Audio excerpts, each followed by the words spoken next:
Sim, o mistério da cruz de nosso Senhor é glória, é suplício, é escândalo para o mundo, até para o mundo cristão, infelizmente se comportando muito mais numa visão e numa realidade voltada para si mesmo.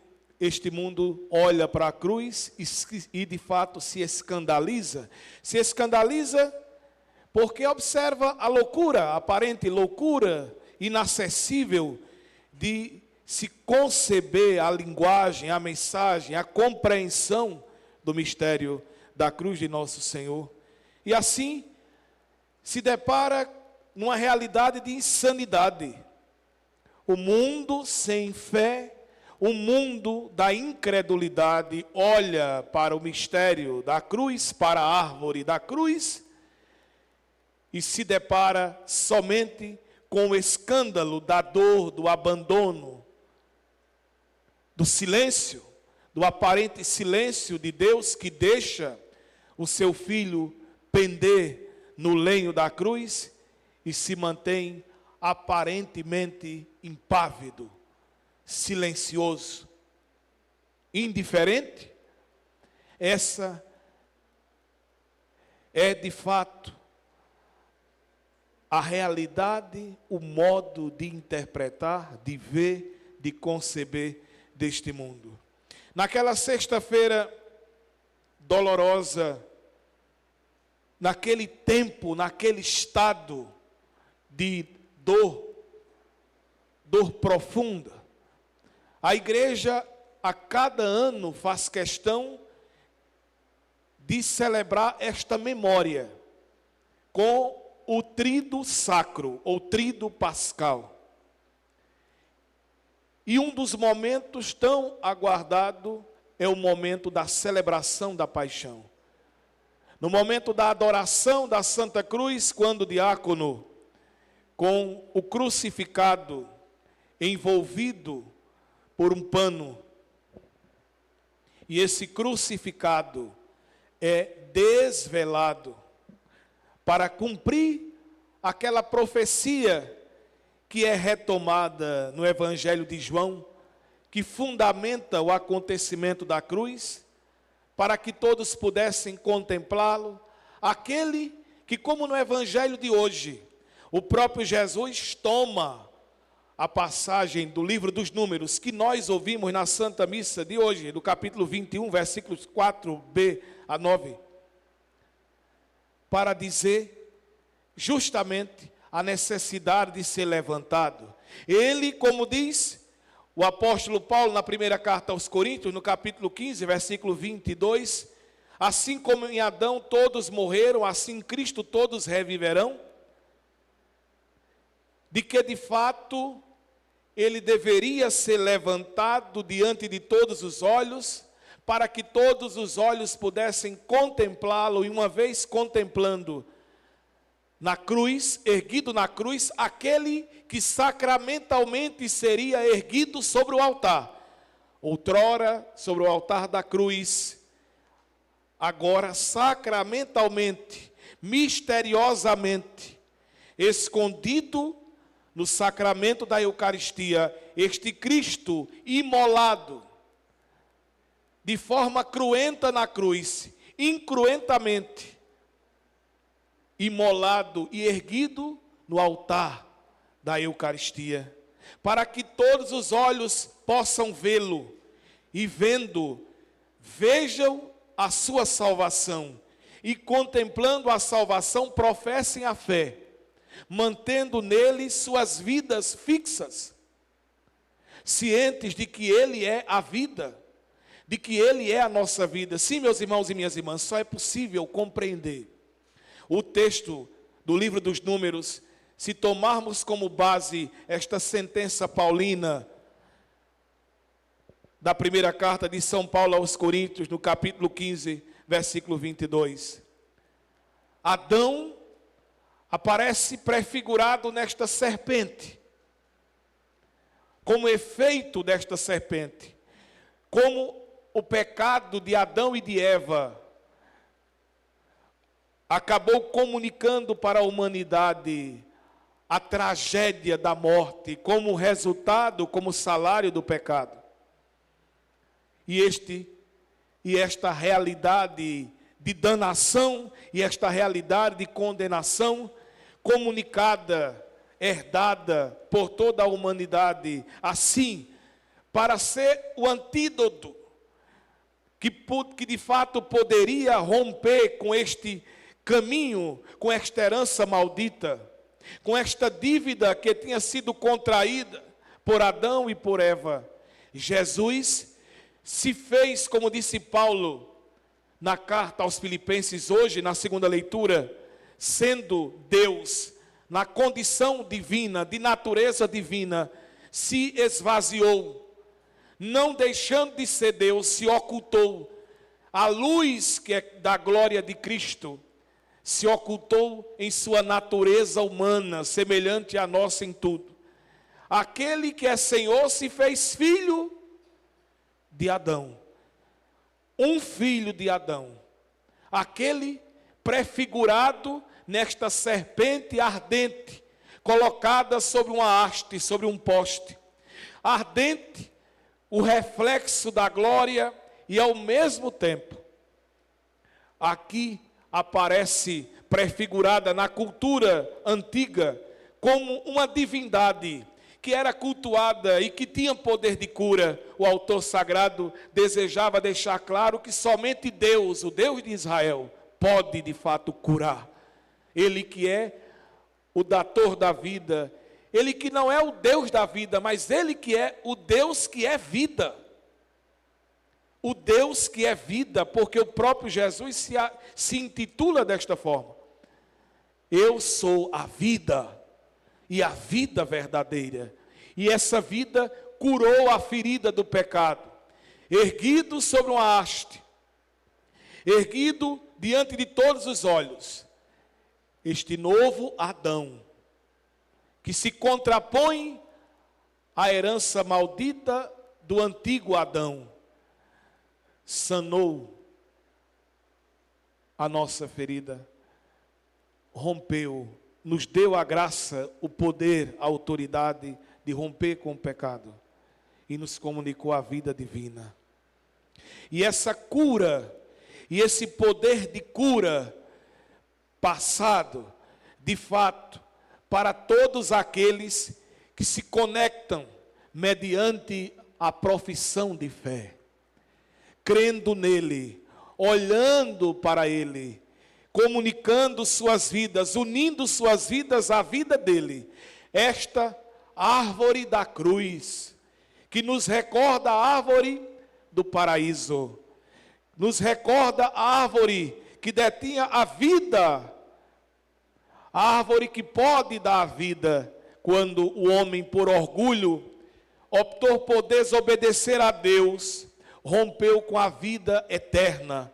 Agora, Jesus, na árvore da vida eterna, que é a cruz, cuja vida está ferida e suspensa no madeiro da cruz, cujo fruto da vida que nos é comunicado e que nós podemos alcançar, de fato, o fazemos e de fato podemos quando entramos em comunhão com Ele, quando professamos a fé nele, quando nos tornamos obedientes à sua palavra, quando recebemos a vida que nos vem do batismo, aquela água do Espírito que jorrou de seu lado, transpassado na árvore da cruz, quando somos alimentados com o novo maná. Este mesmo povo, que o texto sagrado deixa claro, um episódio clássico da murmuração, depois de sair do Egito, o povo reclama alimento, e a palavra de Deus é enfática ao afirmar: deu-lhes pão do céu como alimento. E nós que infelizmente, a humanidade de outrora e a humanidade de hoje, parece, infelizmente, não saber o que quer. Jesus fala da humanidade, tomando como exemplo João Batista e o próprio Senhor. Veio João Batista, um homem de penitência, que vós dizeis, está com espírito mau. Por quê? Um homem de penitência fica distante dos grandes e das cortes, dos banquetes. Agora veio o Filho do Homem, e está a comer com todos, dizei, comelão e beberrão, amigo das prostitutas e dos cobradores de impostos. O que Jesus está denunciando é a atitude desta geração, que parece um bando de crianças, que se põe a cantar e a reclamar, porque quem passa não se alegra com um canto de alegria, e porque não chora com um canto de luto. A humanidade não sabe o que quer. A humanidade nem sequer se conhece. E não se conhecendo, será incapaz, de fato, de descobrir aquilo que realmente quer. Qual a opção que necessita fazer. E aí, meus irmãos e minhas irmãs, como o povo de Deus de hoje parece não ter mudado em nada do povo da antiga aliança, do povo do deserto. Continuamos agindo da mesma forma. Reclamamos com o sol, reclamamos da chuva, reclamamos do frio, reclamamos do calor. E essa realidade e essa cultura de murmuração, primeiro, desvenda em nossa vida que nós não sabemos o que queremos. Segundo, desvenda que nos comportamos como figuras, de certa forma, com que e uma atitude como se fôssemos frouxos, incapazes de uma decisão, de uma atitude formada pela graça e pela vontade de Deus. Quando agimos na mesma linha de Adão, de Eva, ao culpabilizar o outro e não assumindo as nossas responsabilidades por aquilo que fizemos, por aquilo que cometemos, pelo mal que fazemos. Meus irmãos e minhas irmãs, e ainda mais, diante dessa realidade tão clara do texto, mostra que nós nos comportamos de fato, diante dessa realidade, com a incapacidade de corresponder com maturidade. Vejam, a murmuração, a maledicência, estas práticas de um verdadeiro homem, de um ser humano extremamente fraco, medíocre. É a prática que expressa mediocridade. Diante da bondade e da generosidade de Deus, que alimenta com o pão do céu, o povo começa a blasfemar, a murmurar, a criticar, a maldizer, justamente o alimento que no Antigo Testamento é prefiguração, é figura prévia da Eucaristia, é imagem da Eucaristia. Porque o próprio Jesus, no Evangelho de João, capítulo 6, nos diria que o verdadeiro alimento Ele estaria dando agora, que daria a vida eterna, a vida verdadeira. Enquanto o maná tão somente manteve a vida biológica, a Eucaristia não somente busca saciar o coração, a alma, mas sobretudo nos comunica a vida divina, vai alimentando a vida divina que recebemos no batismo.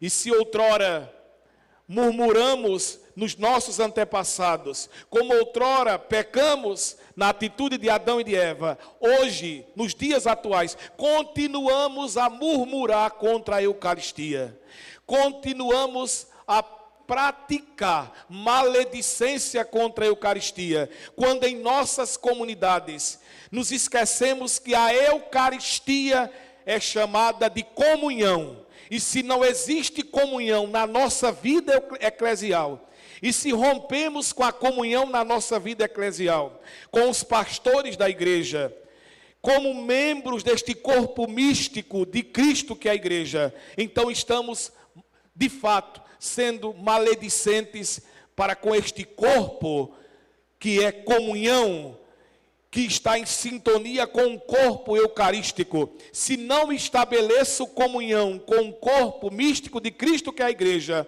tampouco posso estabelecer comunhão com o corpo sacramental, eucarístico, o novo maná, a Eucaristia. Meus irmãos e minhas irmãs, isso é uma atitude muito grave. Nos dias atuais, infelizmente, quantos na vida eclesial, na vida de igreja, se põe tão somente a agir nessa atitude de contramão aos princípios da fé, do Evangelho, da Boa Nova de Jesus Cristo. E vejam, aquilo que nos aparece, aquilo que Paulo nos diz tão bem em sua carta aos Gálatas, no capítulo 6, versículo 14. Paulo diz: se nós queremos sair deste espírito de maledicência, de murmuração, desta atitude de mediocridade, de hipocrisia, nos escondendo que fomos nós que erramos, que fomos nós que fracassamos, sendo medíocres porque não reconhecemos os nossos erros, mas atribuímos a outrem. Paulo diz, é necessário observar qual a atitude do cristão, o verdadeiro cristão. O cristão olha para si, olha para o mistério da cruz e diz: quanto a mim, não aconteça gloriar-me senão na cruz de nosso Senhor. E a cruz de nosso Senhor Jesus Cristo, para quem o mundo está crucificado, para mim e eu para o mundo. Quer dizer, o mundo está morto para mim. O mundo não tem importância para mim, o mundo não tem significado para mim, como a minha vida não tem importância para o mundo, porque se eu estou na lógica de Deus, o mundo olha para a minha vida como olha para a cruz e se escandaliza. Porque é que olhar não é simplesmente ver esse exercício, essa faculdade, deste sentido chamado visão. Olhar é professar fé. Se eu não professo a fé, e a profissão de fé passa pelas palavras e pelas atitudes. Por isso que alguém que crê, a primeira coisa que faz é pedir o batismo. Uma criança quando nasce não pode demorar para ser batizada. Será que tem opção entre Deus e Satanás, meu irmão, minha irmã? É possível pensar que tem a opção entre o céu e o inferno? Um cristão é consciente, o cristão é claro, é como se dissesse a um pai, a uma mãe de família: olha, deixa teu filho crescer para ver se ele vai escolher entre a doença e a morte. Entre a realidade de saúde e morte, entre a doença e o estado de saúde. É óbvio que você vai de forma quase que natural, automática, optar pelo remédio, pelo medicamento, para que a saúde possa ser retomada. Assim somos nós. Aquele que professa a fé pede o batismo, e pedindo o batismo se coloca dentro da comunidade cristã, e vai alimentar com os sacramentos, sobretudo a Eucaristia, o novo maná e a confissão, o sacramento da penitência. Para que aquela vida que recebeu no batismo, que é o Espírito Santo, a vida eterna, a vida de Deus, ela possa ir crescendo, e a tal ponto que você vai se configurando, vai se unindo a este mistério da cruz do Senhor. E a sua vida vai sendo a vida de Cristo. Por isso que a lógica do mundo vai perdendo sentido, o mundo vai ficando pálido, empalidecendo, e vai olhando para você como olha para a cruz, e vai, diante desta realidade, vai se escandalizar. O mundo se escandaliza diante da opção dos cristãos, porque a vida dos cristãos denunciam a contradição e a iniquidade do mundo. Não precisa o cristão sair apontando o dedo para quem quer que seja. A vida do cristão necessariamente já vai denunciando, a vida do cristão já vai apontando, já vai testemunhando, e a palavra testemunho também tem uma equivalência com martírio, com dar a vida. E dar a vida significa oferecer e deixar-se sacrificar, deixar que esta tenda deste mundo, a minha vida biológica, vá declinando para que vá nascendo a vida de Deus, a vida verdadeira, a vida eterna, a vida que não tem duração, porque é vida eterna é vida perene.